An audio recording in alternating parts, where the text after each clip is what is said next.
Welcome to another edition of the Jet Up, Bear Down, and for one time this week we're going Go Pack Go, and we're here and we have a special guy that we've had on the episode like a year ago. Big, say what is up? Hello. Oh, that's a mighty one. Also with Long me time today, listener, first time blogger. also with me today is our usual co-host Bennett. Say what up? What up? What up? What up? And D'Lo's here. Say what up, D'Lo. Yo, Get all over my pants. And we are what'd here you to just say? We are here to talk New York Jets, Chicago Bears, and for one time only, a little Green Bay Packers. Now, unlike normally, we have yet to play. You guys, both the Packers and the Bears played yesterday. So we got to go over those games today. And let's start off with Biggs. Biggs, tell us about your game yesterday in the past. Well, I think we dominated the Miami Dolphins. They don't play well in cold weather. I don't know the stats. Like I said, if I would have had more time to research before I did this, but I know Tua is like 0-11 in cold weather games. So I Yeah, have no doubts. neither Tua or the coach has won a game in under 40-degree weather. Yeah, I had no doubts that we were going to win last night. I placed a $3 money line bet and won $10. So Nice. And so what we were talking about, ladies and gentlemen, was yesterday the Green Bay Packers picked up a 30-17 win over the Miami Dolphins. The Dolphins dropped to 5-7. The Pack move up to 9-3, but still only second place in that NFC North division. Now, what you're saying, Base, yesterday was brought up by D'Lo. D'Lo had said this when we were making our picks, and there was a huge reason on why he was going with the Pack was the weather advantage and Tua's inability to function in cold weather. yep, you gotta love that home field advantage. Yeah, and Jordan Love yesterday, he threw for 274 yards, 2 touchdowns, no picks. What did you think about his play yesterday, Biggs? I hate Jordan Love, but he did all right. Now, So prime you was Aaron happy with his Rodgers play? would have probably thrown 4 touchdowns. You know, Yeah, so you was happy with but his play he yesterday. did okay. I think when Jordan Love wins, a lot of it goes on him. As far as, oh, look what Jordan Love did. It's a team effort, man. We ran the ball well. Defense played well. Dolphins had a lot of penalties. So there's that. All right. Let's get some insight from the Bears fans. Bennett, what'd you think about the Packers and the way they played in their win yesterday? Yeah, just like what Big said, they play Miami and Green Bay. So I actually thought but I've been picking Miami to be better. Of course, this is a one game that you didn't think they was going to win because of the cold weather. But I think since Tua's came back, he at least gives them a shot where they didn't even have a shot without him. And I've been telling you guys all year that as much as it pains me to say it, I believe in the Packers. I think the Packers is the real deal. I think the only thing they lack in really is you can't put your hat on one receiver there. You know what I mean? You got Jaden Reed is probably the one that stands out the most, but even him, you don't have a great day.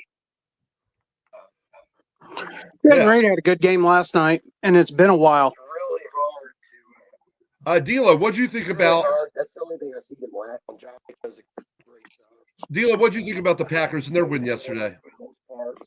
I mean, to me, it was expected. I can't believe I Like I said, with Tua's record in the cold weather, I expected it to happen. I expected him to struggle in the cold weather and things like that. So, what the hell is going on? I mean, it is what I thought it was going to be. The Packers. Bennett's talking to somebody. Again, I think the Packers are the real deal, and it's only going to get harder for people to go. What is that? It's Bennett in the background. Mute your mic, Bennett. The temperature continue to drop. So we'll see where they get what they do after this. All right. What the fuck was that all about, dude? That was Bennett giving his detail. Did you not hear anything while that was going on, Bennett?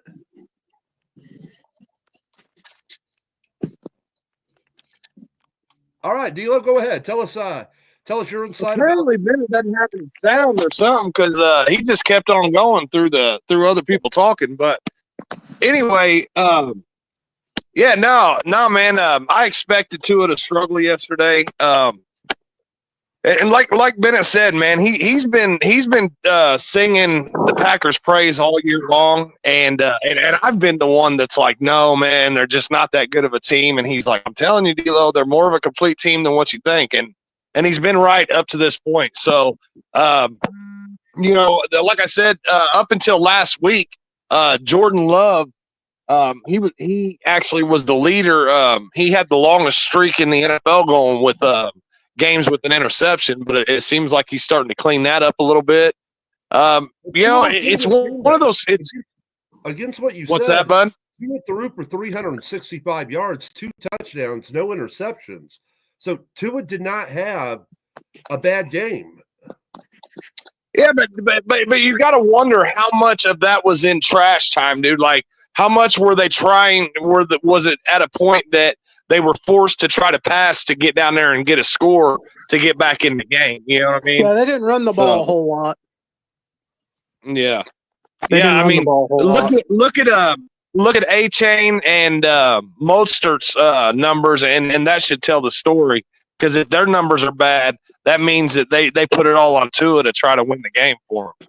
Well, yeah, it was not good for either one of those running backs, as they ran collectively as a team 14 times for 39 yards. Well, we have a great rush defense. We're top 10 in rush defense, but we have a horrible pass defense. So, of course, they're going to light us up down the field. Which is crazy because you guys got some good defensive backs. Yeah. Was it Rasul Douglas or whatever? And Alexander like was that? out hurt, so that didn't help. Yeah. Has anybody seen Biggie's profile picture on here? On here? Yes. I'm that a seeing something now. It's an angry and African girl. It Oh is my Black God, Friday, dude. fellas. It is Black What is Friday. wrong with you? So Ben, are you there? Yeah, I'm here. Okay, just making sure. Yeah, All right, somebody tried we to give make a phone call. this is a chance not only for us to talk about our teams, but this also, I'm going to give you time right now to rant. Give a rant about something that you're not happy about that went on with the Packers, the season or the game or whatever. So this time is yours. I'll give you 2 minutes. Go ahead and give a rant. You got a rant. If you want to give positivity to your team, go ahead. But you got 2 minutes, Biggs.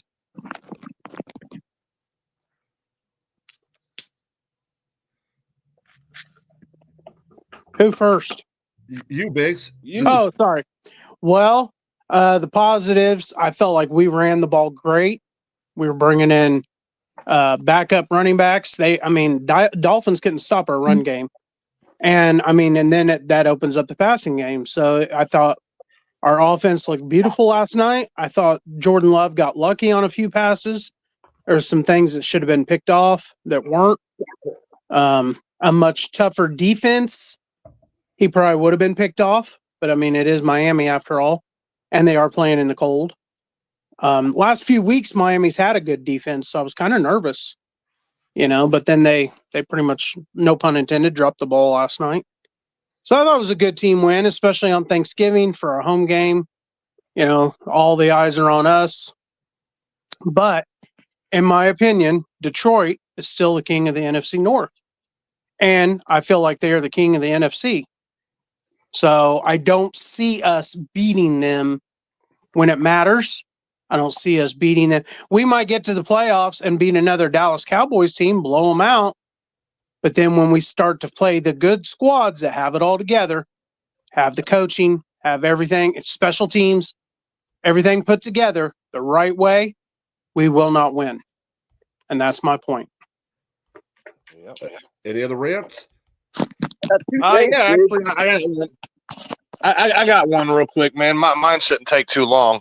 Number one, the Packers, they've pretty much handed everything over to the to Jordan Love, but my concern with them would be, if I was a Packers fan, would be you paid Jordan Love all this money and things like this, but you've turned around and you've released like your big linemen like a Bakhtiari and things like that. Now, granted, he was hurt the last couple of years prior to his release and things like that, but you really haven't replaced those with anything, so that could be a concern going forward. But my big concern in that offense is you guys are kind of running an offense with a lot of no-name receivers, man, and they're underrated. Your Romeo Dobbs, your Jalen Reed. Is that his name, Jalen Reed? Jalen Reed. Things like that. Yeah, but, I mean, dude, if you just ask the common fan, dude, they're not going to know who these guys are, and that's fine. When they fly under the radar, that's fine, but the problem is when you stack those guys up against elite talent in the NFL, how will they stack up? And like you said, in the playoffs, later in the season, things like that. So that's my really. Biggs, they did win yesterday too without Dobbs. Dobbs Yeah, was out they of that game did. yesterday, Yep. and you didn't seem to have a And problem. the only and like Big said, he said that he believes that Detroit's the cream of the crop of the NFC. Don't fucking don't look down on Philadelphia right now, because them boys are coming, man. Oh, I So- agree. I agree. All Yeah, right. I have Philly and Detroit in the NFC Championship. All right. Well, let's go straight on from that. We're going into our second team, and that would be the Bears. And they lost a close game yesterday, which I know this is going to make Bennett have some talk. So I'm going to give it to you in a minute, Bennett. But you guys lost a close game 23-20 on Turkey Day to Detroit. And yesterday we were going back and forth talking about me and D'Lo. We believe in Detroit. And he was saying he just doesn't believe in them. So, Bennett, here's your chance. Explain to us what happened in that game yesterday. So it came down to another coaching mistake on the Bears' part, and they let another coach slip by. Again, as you guys are all saying, this is a shitty Bears team. I mean, they have some playmakers. They don't have a good offensive line. Their defense is not what it's been the last 4 or 5 games. They're getting their ass whipped on defense. And they played the cream of the crop, as you guys like to call them, the cream of the crop, the Lions in Detroit, and just about beat them. So, I mean, how the cream of the crop. the Lions? I mean, I don't think they're as good as everybody thinks they are, and it showed up yesterday. They were beating the Bears 16-0 at halftime. They let the Bears climb back in it. Let Caleb Williams make plays all over the field. I mean, at the end of the day, yep, they got the job done. But again, this is the best team in the NFL versus one of the worst teams in the NFL, and it was this close. So, I mean, the writing's on the wall, boys. You just got to look at it a little bit closer. All right. Now, D'Lo, before I give it to you, I want to say I thought that last week's game was Caleb Williams' best game as a pro. And then you saw this game. He didn't complete as many passes in this game, but he still throws for 256 yards, 3 touchdowns, no interceptions. The offensive line gave him no help when he was sacked 5 times yesterday. He also added 39 yards on 4 carries on the ground. What do you see with Caleb Williams going forward, D'Lo? And go ahead and tell me what you thought about this game. Well, I mean, there's a couple things that I'm seeing with Caleb Williams here. Number one, I'm seeing all the traits of a franchise quarterback. It's kind of concerning to me that he's such a slow starter. He doesn't start well on scripted plays, but once they go off of that scripted plays, he starts to put up numbers. I don't know if they change things up to where they're like running no huddle offenses and things like that, but during the first, 30 or 40 plays that are scripted in the game, he looks like shit. And then after they go off the script, it's like this dude locks in and he just becomes he becomes phenomenal, dude. Like, I mean, judging by how this dude has led us down the field on multiple fourth quarter drives to almost win us the game, it's like, dude, this dude looks like he's got that clutch gene in him that A lot of people don't have that, but also right now we are burning one of the prime years in Caleb Williams' career. He's cheap to us. He's a rookie, and we're trying to teach him. Now next year he's going to be under a total different offense. These are the things that make fucking young quarterbacks start to regress because the stability's not there with the same coordinators. You're not putting players in the right places to make this young quarterback better and things like that. And that's where we're sitting right now as an organization. I think it's time that that 100-year-old bitch that we got that owns our fucking organization thinks about selling it. Whoa, guy, whoa! I think it's time that somebody steps in and buys that organization that actually cares about the product that they're putting out, rather than just using the Bears as part of their business portfolio. That's what the McCaskies have done for going on what 30 years now or something, dude. It's been ridiculous, man. So She don't run the team. That lady's too old. She hasn't had nothing to do with that team in a long time. It's her goddamn square ass son that does it, man. Yeah, just run the team in the ground. All right, hey She guys, has I'm going to dementia. ask Biggs, as you know what I'm saying, as an outsider looking in, as we do, what's your thoughts on the Bears and their performance yesterday against Detroit? Well, I feel like since You watch what you say, motherfucker, because kicking you off called is just their owner an stressful. old 100-year-old bitch. Like Yeah, she has yeah. dementia. It's not her fault. Yeah, no, Again, No, he's I- not terrible. running I'm gonna anything in say- that team. What I'm going to say, looking from the outside in, I think since you brought in the new offensive coordinator, things have gotten better. But you still can't finish out the game. Like that mismanagement of the time clock, my jaw hit the floor yesterday when I'm like, what are they doing? Like it was But almost if you go look at the last games that we've been losing, it's of no fault to the players. I mean, granted, don't get me wrong, like a blocked field goal that shouldn't happen, but if you would have went back and looked at the play, the dude launched himself off of our center, and that's supposed to be a penalty. You know what I mean? But it's just our coaches have fucking blundered so many times, dude. It's terrible, man. Well, the NFL reviewed that and they said it wasn't nothing illegal. So that's good enough for me. Yeah, you, Biggs. All right, Bennett, I'm going to give you 2 minutes. Go on your rant. Any positivities about the Bears, or you just wanted to rant about it? You got 2 minutes, bud. Go ahead. All right. One thing I can say positive is Caleb Williams, for sure. With how that line's playing, the running game's not always there. He does have good receivers, but like the maturity that this guy shows for being as young as he is, they picked him. They forecasted him to be the number 1 overall pick. I think he's proven that he deserved that title. But that's just one positive compared to the whole fucking mess of things on the other side. The fucking coaching is it's disgraceful. And I don't blame the defense. The defense is not playing well because a lot of times, especially at the beginning, as D'Lo added, the defense is playing off the offense going 3 and out multiple times. So they're tired by the time the offense gets rolling and gets a chance to be in the game. But I just go back to the coaching. It is so fucking atrocious. The Hail Mary, why the guys run down the field, you have a timeout left. The blocked field goal. All right. You should have planned for that better. You should have, I don't know, schemed it up and watched some tape, something like that. Should have had some kind of game plan. And then yesterday, with 36 seconds left, you have a timeout left. He takes a sack. You're taking too long to call a play in. You should have called a motherfucking timeout as soon as he was sacked. Any other team in the NFL does that all the fucking time. You take a sack, you call a timeout. You're throwing to the sideline, trying to get out of bounds, get 5-6 yards, get ready for that field goal, try to send it to overtime. This fucking coach is junior high-esque. I swear to God, junior high. I could outcoach this motherfucker if I was fucking drunk on the sideline. This is fucking.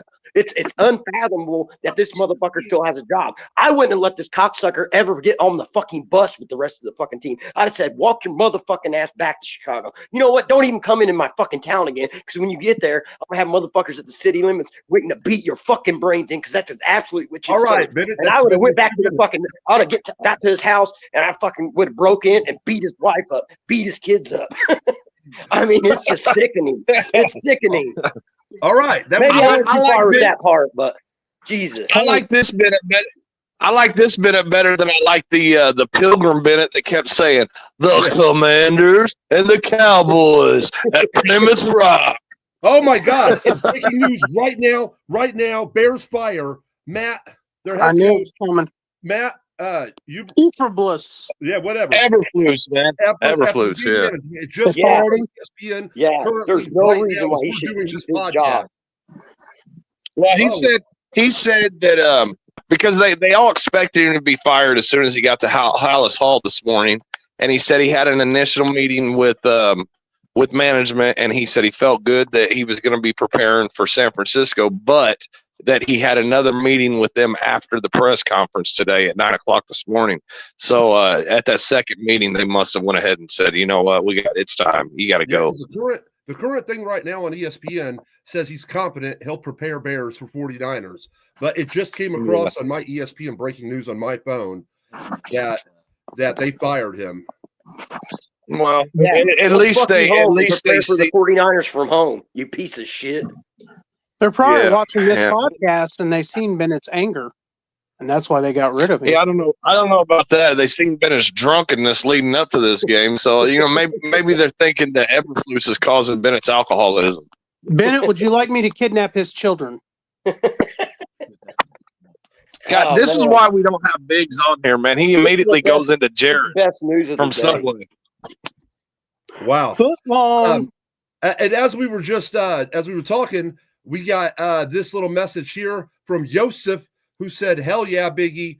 And I believe that's because Yosef is a Packer fan. Is that not Yeah, right? he bleeds Yep. green and yellow. Go Pack, go. I'm not Wow. wearing any pants. Wow. See, this is what I'm talking I about. put the shirt on.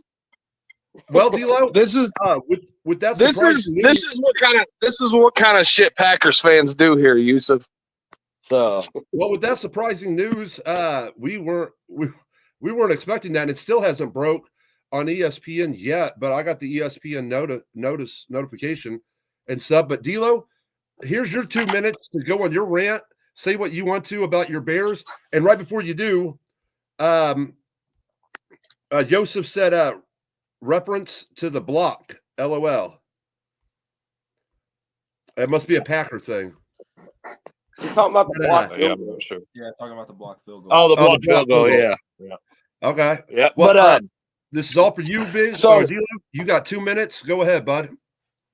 I don't need 2 minutes. I need about 10 seconds, bro. The Bears just did today what they should have did in the offseason. They never should have came into this season with a number 1 overall pick quarterback with a coach that was on thin ice already. If you don't think that dude can get the job done, why put your number 1 overall pick through that? So that's all I'm saying. They finally came to their senses. Now they have plenty of time to sit down and interview multiple candidates and hopefully pick the right guy that's going to build Caleb Williams into a superstar. Oh. Yeah, they said That that was more than 10 along with seconds. the notice that I got, it said it is the first in-season coaching change in team history. Yes, they don't fire people mid-season, but you can't. Dude, we started off the season 4-2, and here we are 4-8. We have lost 6 in a row, and how many of those have been so close, or we were on the verge of winning, and a stupid coaching decision is what cost us that game. It's just there was no more justification to keep that dude around. Simple as that. And honestly, I was telling Bennett early in the season, you've never seen this happen, and it probably would never happen.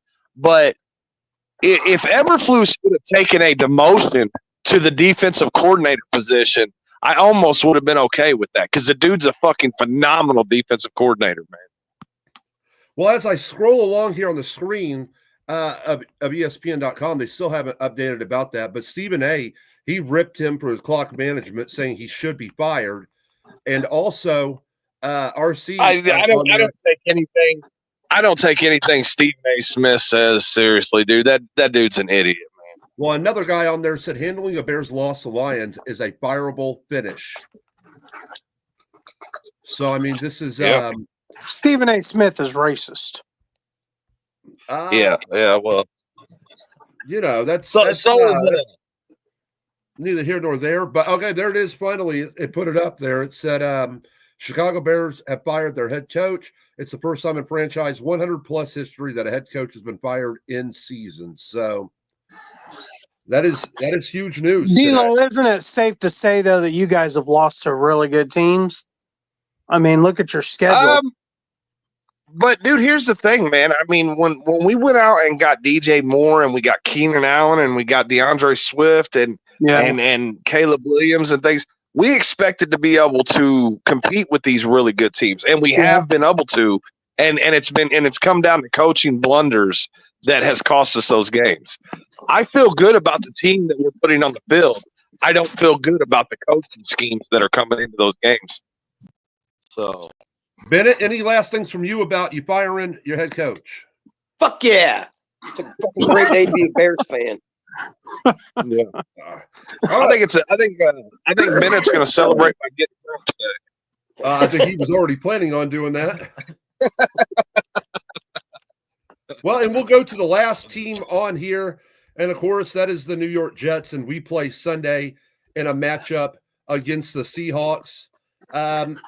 It's you guys are doing what we did a month and a half ago. You know what I'm saying? When we fired our coach and we just fired our GM, and we're about to kick a quarterback out that we all thought was going to bring us so much joy. And it's Don't say we. Don't say we. Hey, Phil, before we move on to the Jets, did that story say that who was going to take over as the interim coach? It does not yet. No.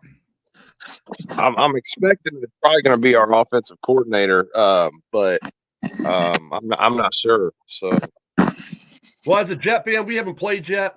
I'm sure that we'll come out and we'll get ransacked by the Seahawks this week. It'll be just another loss in on the season, our third straight loss. There's not much hope there. The only hope that I can say right now is that the Jets bring back a great and wiseful man in Rex Ryan. I'm hoping for that. Hell,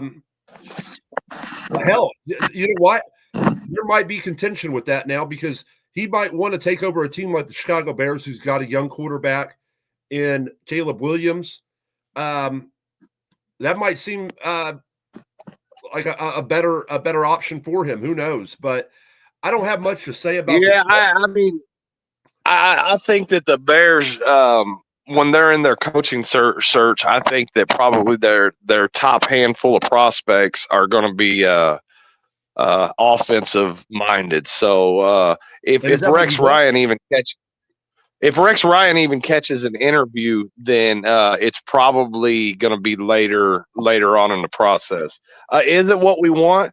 I love having a great defense, man. But if you're going to draft a quarterback number 1 overall, you better damn sure have somebody in there that can develop him. So, would you be interested in bringing in a Rex Ryan? No, I don't think he's a good fit for this setup right now, man. He's past his prime. What? He's past his prime. Well, I don't know about that. I just think that I think that Rex has got a certain style of coaching, and our team's very young, and Rex Ryan can be very, very in your face, and I just don't know how some of these kids would take to that right now, man. Like, I think that a Ben Johnson or somebody like that would be more of a good fit. I even question whether like a great offensive mind in Gruden. I don't even know if he would be a good fit in there, man, because Gruden tends to be harsh on the players that aren't performing, and if he comes in and does that, I don't know how the team will respond to that. You can't have John Gruden with a black quarterback. Well said, I guess.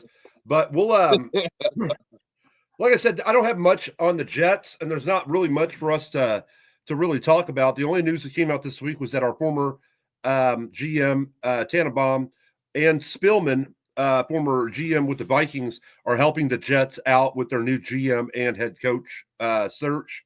As a Do you Jet not fan, find the irony in that?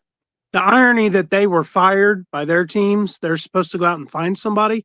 yeah, like- I agree. Yeah, but Tannenbaum was a big part of building the Patriots franchise and shit like that. So the dude understands what it takes to run an organization and shit.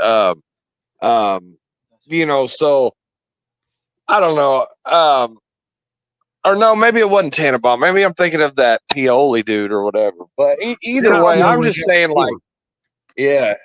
But either way, I'm just saying, like, if you've been a GM, you obviously understand what it takes to run an organization. Now, I understand what you're saying, Biggs. There's definitely some irony there. Like, you've been fired from that position, but yet they're asking you to be the guy to pick the best candidate for that position. Doesn't make a lot of sense, but I think that multiple minds making that decision is better than just one guy in Woody Johnson, who's proven that he runs his organization in a kind of a fucked up manner there with the Jets. I agree. This will be a matchup this week when the Jets play them. These are the top two running backs taken out of the draft of 3 years ago, I believe, with Walker the third and Breece Hall. Outside of that, there's not much to look forward to in this. Like I said, I'm pretty sure Seattle will come in and mollywop us, and that will be the end of it. So I don't have a rant really this Here's week. the deal, though, man. Like, here's the deal. You know, I understand that the axe has to fall on the head coach usually when the team's struggling.